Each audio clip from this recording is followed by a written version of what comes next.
السلام علیکم ورحمۃ اللہ وبرکاتہ۔ اعوذ باللہ من الشیطان الرجیم، بسم اللہ الرحمن الرحیم۔ درود پاک پڑھیں، اللہم صلی علی سیدنا مولانا محمد وعلی آلہ وصحبہ وبارک وسلم۔ ولایت کا بیان۔ ولایت دربار خداوندی میں ایک خاص قرب کا نام ہے جو اللہ تعالیٰ اپنے فضل و کرم سے اپنے خاص بندوں کو عطا فرماتا ہے۔ تمام امتوں کے اولیاء میں ہمارے رسول صلی اللہ تعالی علیہ وسلم کی امت کے اولیاء سب سے افضل ہیں، اور اس امت کے اولیاء میں سب سے افضل و اعلیٰ حضرات خلفائے راشدین یعنی حضرت سیدنا ابو بکر صدیق و سیدنا حضرت عمر فاروق و سیدنا حضرت عثمان غنی و سیدنا حضرت علی مرتضی رضی اللہ عنہم ہیں، اور ان میں جو خلافت کی ترتیب ہے وہی افضلیت کی بھی ترتیب ہے، یعنی سب سے افضل حضرت صدیق اکبر رضی اللہ عنہ ہیں، پھر فاروق اعظم، پھر عثمان غنی، پھر مولا علی مرتضی رضوان اللہ علیہ اجمعین۔ اولیاء کرام حضور صلی اللہ تعالی علیہ وسلم کے سچے نائب ہیں۔ اللہ تعالیٰ نے اولیاء کرام کو بہت بڑی طاقت اور عالم میں ان کو تصرفات کے اختیارات عطا فرمائے ہیں، اور بہت سے غیب کے علوم ان پر منکشف ہوتے ہیں، کھلتے ہیں، ظاہر ہوتے ہیں، یہاں تک کہ بعض اولیاء کو اللہ تعالیٰ لوح محفوظ کے علوم پر بھی مطلع فرما دیتا ہے۔ سرکار غوث اعظم رضی اللہ تعالی عنہ ارشاد فرماتے ہیں کہ میری آنکھوں کی پتلی لوح محفوظ پر لگی رہتی ہے۔ لوح محفوظ کیا ہے؟ جس میں بندوں کی تقدیریں لکھی ہوئی ہیں۔ غوث اعظم رضی اللہ تعالی عنہ جانتے ہیں کس کی تقدیر میں کیا لکھا ہوا ہے، لیکن اولیاء کو یہ سارے کمالات حضور صلی اللہ تعالی علیہ وسلم کے واسطے سے حاصل ہوتے ہیں۔ اعلی حضرت امام احمد رضا فاضل بریلوی علیہ رحمت و رضوان فرماتے ہیں، لا و رب العرش، یعنی رب العرش کی قسم، لا و رب العرش، جس کو جو ملا ان سے ملا، بڑھتی ہے کونین میں نعمت رسول اللہ کی صلی اللہ علیہ وسلم۔ اولیاء اللہ کی کرامات حق ہیں، اس کا انکار کرنے والا گمراہ ہے۔ قرآن پاک میں اللہ تبارک و تعالی نے اولیاء کرام کی کرامتوں کا بیان فرمایا ہے۔ چنانچہ سورہ نمل میں حضرت آصف ابن برخیہ کی کرامت کا ذکر کرتے ہوئے اللہ تعالیٰ نے فرمایا، قال الذی عنده علم من الکتاب انا آتیک بہ قبل ان یرتد الیک طرفک، یعنی اس نے کہا جس کے پاس کتاب کا علم تھا کہ میں اس کو یعنی تخت بلقیس کو لے آؤں گا آپ کی پلک جھپکنے سے پہلے۔ حضرت سلیمان علیہ السلام اللہ کے جلیل القدر پیغمبر ہیں اور عظیم سلطنت کے بادشاہ۔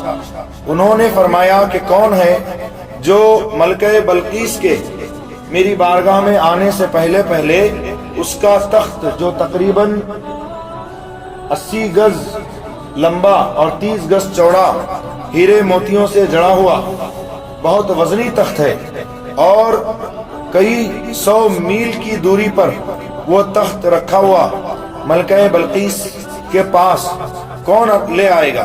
قال عفریت من الجن انا آتیک بہ قبل ان یرتد الیک قبل ان تقعد من مقامک، یعنی اے سلیمان پیغمبر علیہ السلام، میں اس تخت بلقیس کو لے آؤں گا آپ کی مجلس برخاست ہونے سے پہلے، لیکن آپ نے فرمایا کہ میں تو اس سے بھی جلدی چاہتا ہوں۔ تو ایک صاحب علم نے کہا، تفسیر میں آیا ہے کہ وہ جنات میں سے تھے اور حضرت سلیمان علیہ السلام کے صحابی تھے۔ انہوں نے کہا کہ میں آپ کی پلک جھپکنے سے پہلے وہ تخت حاضر کروں گا، اور پھر آپ اس بارگاہ سے غائب بھی نہیں ہوئے اور تخت کو بھی پلک جھپکنے سے پہلے حاضر کر دیا۔ سبحان اللہ۔ تو یہ ان کی کرامت ہے، اللہ تعالیٰ نے اس کا ذکر قرآن مجید میں فرمایا۔ اور حضرت بی بی مریم رضی اللہ عنہا کی کرامت کا ذکر کرتے ہوئے اللہ تعالیٰ ارشاد فرماتا ہے 3 پارے میں، کلما دخل علیہا زکریا المحراب وجد عندها رزقا قال یا مریم ان لک ھذا قالت هو من عند اللہ ان اللہ یرزق من یشاء بغیر حساب۔ تو جب حضرت زکریا علیہ السلام محراب میں داخل ہوئے کہ حضرت بی بی مریم رضی اللہ تعالی عنہ حضرت زکریا علیہ السلام کی کفالت میں تھی، آپ نے ان کو ایک محراب میں رکھا تھا اور وہ وہاں عبادت کرتی تھی۔ جب حضرت زکریا علیہ السلام داخل ہوئے تو دیکھا کہ بغیر موسم کے پھل حضرت بی بی مریم کے پاس رکھے ہوئے ہیں۔ فرمایا کہ یا مریم ان لک ھذا، اے مریم کیا یہ تیرے لیے ہے؟ یہ کہاں سے آئے؟ پھل تو بے موسم کے ہیں، موسم نہیں ہے پھلوں کا، لیکن پھل رکھے ہوئے ہیں۔ قالت هو من عند اللہ، تو حضرت بی بی مریم نے کہا کہ یہ اللہ تعالیٰ کی طرف سے آئے ہیں، بے شک اللہ جس کو چاہتا ہے بے حساب رزق عطا فرماتا ہے۔ تو دیکھیے یہاں یہ بی بی مریم رضی اللہ تعالی عنہا کی کرامت تھی کہ بغیر موسم کے پھل ان کے پاس آیا کرتے تھے۔ تو اللہ تعالیٰ نے اولیاء کی کرامتوں کا ذکر قرآن مجید میں فرمایا، لہٰذا اولیاء اللہ کی کرامتیں برحق ہیں، اس کا انکار کرنے والا گمراہ ہے۔ کرامت کی بہت سی قسمیں ہیں، مثلا مردوں کو زندہ کرنا، اندھوں اور کوڑھیوں کو شفا دینا، لمبی مسافتوں کو منٹ 2 منٹ میں طے کر لینا، پانی پر چلنا، ہواؤں میں اڑنا، دور دور کی چیزوں کو دیکھ لینا۔ تو یہ ساری کرامتیں اولیاء اللہ کے لیے ثابت ہیں۔ حضور غوث اعظم رضی اللہ تعالیٰ عنہ کی بے پناہ کرامتوں میں سے یہ بھی کرامت ہے کہ آپ مردوں کو زندہ فرما دیا کرتے تھے اور پانی پر چلا کرتے تھے، ہوا میں بھی اڑا کرتے تھے۔ اور یہ ہوا میں اڑنا، پانی پر چلنا یا اس طرح کی اور کرامتیں یہ بہت عظیم الشان ہیں، لیکن اولیاء کرام اپنے حق میں اس کو کوئی بڑی بات نہیں سمجھتے۔ وہ سب سے بڑی بات کس کو سمجھتے ہیں؟ وہ سمجھتے ہیں استقامت، یعنی شریعت پر قائم رہنا اور ہر کام کو اللہ تعالیٰ کی مرضی اور حضور پاک صلی اللہ علیہ وسلم کے حکم کے مطابق کرنا، ہر کام کو، وہ ان کے لیے بہت بڑی بات ہے۔ تو استقامت جو ہے وہ کرامت سے اوپر ہے۔ اولیاء کرام کو دور و نزدیک سے پکارنا جائز اور سلف صالحین کا طریقہ ہے۔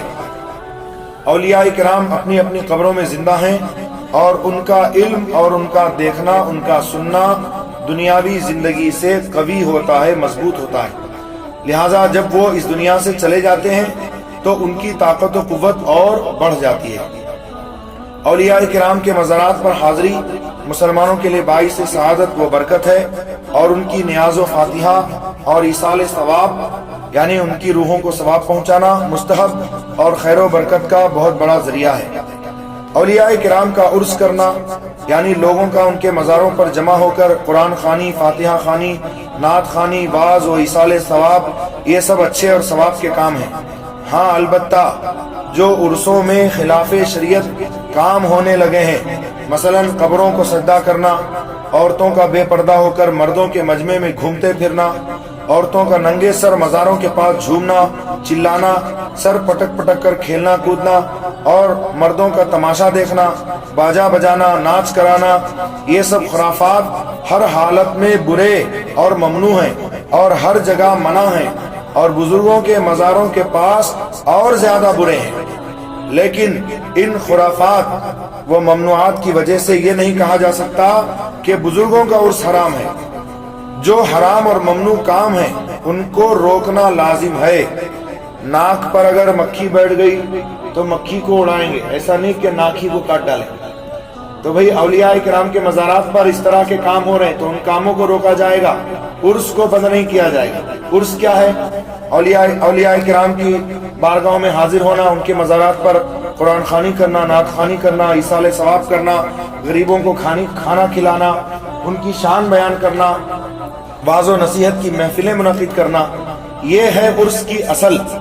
اب اس میں بے پردہ عورتیں جاتی ہیں یا وہاں باجے بجائے جاتے ہیں، قوالی کے نام پر میوزک بجائی جاتی ہے، بے پردہ قوالن کو بلا کر قوالیاں کرائی جاتی ہیں۔ تو اس وجہ سے عرس کو منع نہیں کیا جائے گا، روکا نہیں جائے گا، بلکہ عرس بہرحال ہوگا، لیکن ان چیزوں کو روکا جائے گا، منع کیا جائے گا۔ اسی طرح اگر جاہلوں فاسقوں نے عرس میں کچھ حرام کام اور ممنوع کاموں کو شامل کر دیا ہے تو ان حرام اور ممنوع کاموں کو روکا جائے، عرس ہی کو حرام نہیں کہا جائے گا۔ پیری مریدی، علماء اور مشائخ سے مرید ہونا، ان کے ہاتھوں پر گناہوں سے توبہ کر کے نیک اعمال کرنے کا عہد کرنا جائز اور ثواب کا کام ہے، مگر مرید ہونے سے پہلے پیر کے بارے میں خوب اچھی طرح جانچ پڑتال کر لیں، ورنہ اگر پیر بد عقیدہ اور بد مذہب ہوا تو ایمان سے بھی ہاتھ دھو بیٹھیں گے۔ آج کل بہت سے ایمان کے ڈاکو پیروں کے لباس میں پھرتے رہتے ہیں، لہٰذا مرید بننے میں بہت ہوشیار رہنے کی ضرورت ہے۔ یوں تو پیر بننے کے لیے بہت سی شرطوں کی ضرورت ہے، مگر کم سے کم 4 شرطوں کا پیر میں ہونا تو بے حد ضروری ہے۔ پہلی شرط ہے سنی صحیح العقیدہ ہو، لہذا بد عقیدہ سے بیعت جائز نہیں۔ دوسرا، اتنا علم رکھتا ہو کہ اپنی ضرورت کے مسائل کتابوں سے نکال سکے۔ لیکن آج کل جو بابا بنے بیٹھے ہیں ان کو پوچھئے نماز کے کتنے فرائض ہیں، نہیں معلوم، وضو کے کتنے فرائض ہیں، نہیں معلوم، غسل کب فرض ہوتا ہے، نہیں معلوم، غسل کا طریقہ کیا ہے، نہیں معلوم، نماز کی شرائط کیا ہے، نہیں معلوم، اور علم شریعت وہ رکھتے نہیں۔ بابا بنے بیٹھے، پیر بنے بیٹھے، رنگ برنگے کپڑے پہن لیے، 4-5 مالے گلے میں ڈال لیے، 10 انگوٹھیاں ہاتھ میں پہن لیے، اب جو ہے لوگ سمجھتے ہیں بڑے پہنچے ہوئے بابا ہیں، اب بڑے پہنچے ہوئے ہیں۔ کسی نے کہا کہ حضرت جنید بغدادی رحمۃ اللہ علیہ سے کہ حضور فلاں صاحب کہتے ہیں وہ تو پہنچے ہوئے ہیں اور نماز ایک بھی نہیں پڑھتے، روزہ ایک بھی نہیں رکھتے، شریعت کا بالکل علم نہیں۔ تو حضرت جنید بغدادی رحمۃ اللہ علیہ نے فرمایا صدقوا وصلوا ولکن الی النار، انہوں نے بالکل سچ کہا، پہنچے ہوئے ہیں وہ، مگر فرماتے ہیں کہاں پہنچے ہوئے ہیں، تو فرماتے ہیں کہ جہنم تک پہنچے ہوئے ہیں۔ تو حضرت جنید بغدادی رضی اللہ تعالیٰ عنہ جیسے کامل پیر، ایسے بڑے ولی یہ فرمائیں کہ یہ لوگ پہنچے ہوئے ہیں کہاں تک، جہنم تک، تو ایسے لوگوں سے ہوشیار رہیں۔ تیسری شرط ہے فاسق مولن نہ ہو، علی اعلان گناہ کا کام نہ کرتا ہو۔ آج دیکھیے جو ایسے پیر بنے ہوئے بیٹھے ہیں، علی اعلان گناہ کا کام کرتے ہیں، عورتیں بے پردہ ان کے پاس آتی ہیں، بلکہ ہاتھ چومتی ہیں، پاؤں پڑتی ہیں، اور یہ پیر صاحب خود نماز نہیں پڑھتے، روزہ ایک بھی نہیں رکھتے، اور طرح طرح کے گناہوں میں ملوث، تو ایسے کو پیر بنانا بالکل جائز نہیں ہے۔ چوتھی شرط ہے اس کا سلسلہ اور شجرہ طریقت رسول اللہ صلی اللہ تعالی علیہ وسلم تک متصل ہو، ملا ہوا ہو، بیچ میں کہیں کٹا ہوا نہ ہو، ورنہ اوپر سے فیض نہ آئے گا۔ لہٰذا خوب سمجھ لو اور یاد رکھو کہ بد مذہب مثلا خارجی، وہابی، رافضی، دیوبندی، قادیانی وغیرہ سے مرید ہونا حرام اور گناہ ہے۔ اسی طرح بالکل ہی جاہل جو حرام و حلال، فرض و واجب اور ضروریات دین کا علم نہ رکھتا ہو، اس سے مرید ہونا بھی ناجائز ہے۔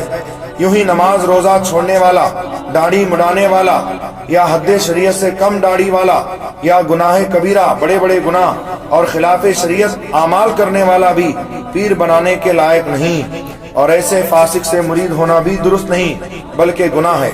ایسے ہی وہ شخص جس کا سلسلہ اور شجرہ بیعت درمیان میں کہیں سے بھی کٹا ہوا ہو، مثلا اس کو خود ہی خلافت اور اجازت کسی بزرگ سے نہ حاصل ہو، یا اس کے شجرے کے پیروں میں سے کوئی بلا خلافت و اجازت والا ہو یا گمراہ ہو، تو ایسے شخص سے بیعت ہونا بھی درست نہیں ہے۔